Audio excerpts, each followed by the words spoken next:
بسم اللہ الرحمن الرحیم۔ السلام علیکم۔ زندگی کی راہ چینل میں خوش آمدید۔ صرف 5 منٹ کا مدرسہ قرآن و حدیث کی روشنی میں۔ 4 تاریخ شعبان المعظم۔ نمبر 1 اسلامی تاریخ۔ حضرت امیر معاویہ رضی اللہ تعالیٰ عنہ کی پیدائش اور اسلام۔ حضرت امیر معاویہ رضی اللہ تعالیٰ عنہ بعثت نبوی جب قرآن شریف ہمارے نبی پر اترنا چالو ہوا تھا، جب حضرت جبرائیل علیہ السلام پہلی صورت لے کر آئے تھے، اس کو کہتے ہیں۔ بعثت نبی سے 5 سال پہلے عرب کے مشہور خاندان قریش میں پیدا ہوئے۔ وہ قبیلہ قریش کے خاندان بنو معاویہ سے تعلق رکھتے تھے، جو حسب نسب اور منصب کے اعتبار سے بنو ہاشم کے بعد سب سے زیادہ معزز سمجھا جاتا ہے۔ ان کے والد حضرت ابو سفیان رضی اللہ تعالیٰ عنہ اپنے قبیلے کے معزز سرداروں میں شمار ہوتے تھے۔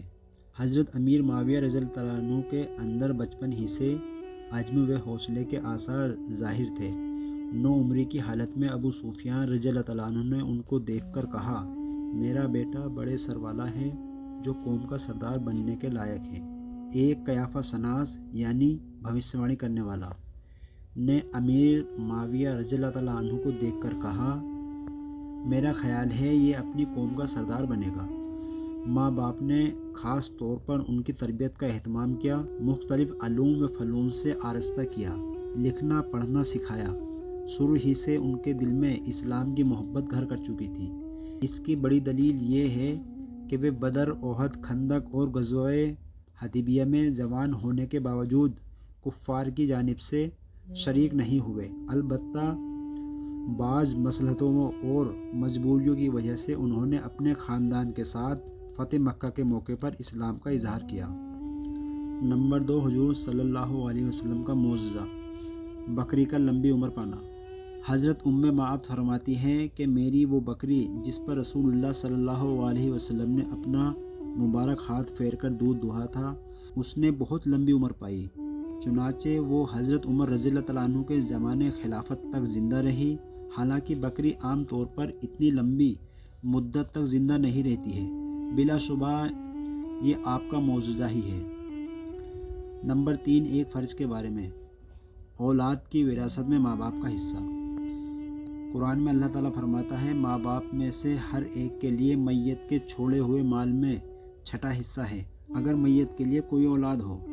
فائدہ: اگر کسی کا انتقال ہو جائے اور کسی کے وارث میں ماں باپ اور اولاد ہے تو ماں باپ میں سے ہر ایک کو الگ الگ 6واں حصہ دینا فرض ہے۔ نمبر 4 ایک سنت کے بارے میں، مشکلات اور پریشانیوں کے وقت کی دعا۔ رسول اللہ صلی اللہ علیہ وسلم نے فرمایا، جو مسلمان بندہ کسی مشکل معاملے میں ان کلمات کے ذریعے اللہ سے دعا کرے گا اور تو اللہ تعالیٰ اس کی دعا قبول کرے گا۔ وہ دعا یہ ہے، لا الہ الا انت سبحانک انی کنت من الظالمین۔ نمبر 5 ایک اہم عمل کی فضیلت، کثرت سے استغفار پڑھنا۔ رسول اللہ صلی اللہ علیہ وسلم نے فرمایا، جو شخص یہ چاہے کہ قیامت کے دن اس کے نام اعمال اس کو خوش کر دے تو اسے چاہیے کہ وہ زیادہ سے زیادہ استغفار کرے۔ نمبر 6 ایک گناہ کے بارے میں، قرآن کو چھپانا اور بدلنا۔ قرآن میں اللہ تعالیٰ فرماتا ہے، جو لوگ اللہ تعالیٰ کی بھیجی ہوئی کتاب کو چھپاتے ہیں اور اس چھپانے پر تھوڑا سا بدلہ حاصل کرتے ہیں، یہ لوگ اپنے پیٹوں میں آگ بھر رہے ہیں۔ قیامت کے دن اللہ تعالیٰ نہ ان سے کلام کرے گا اور نہ ان کو پاک کرے گا اور ان کو دردناک عذاب ہوگا۔ نمبر 7 دنیا کے بارے میں، دنیا کی چیزیں۔ قرآن میں اللہ تعالیٰ فرماتا ہے، تم لوگوں کو جو کچھ دیا گیا ہے وہ صرف دنیاوی زندگی میں استعمال کی چیزیں ہیں، اور جو کچھ اجر و ثواب اللہ کے پاس ہے وہ اس دنیا سے کہیں بہتر اور باقی رہنے والا ہے۔ وہ ان لوگوں کے لیے ہے جو ایمان لائے اور اپنے رب پر بھروسہ رکھتے ہیں۔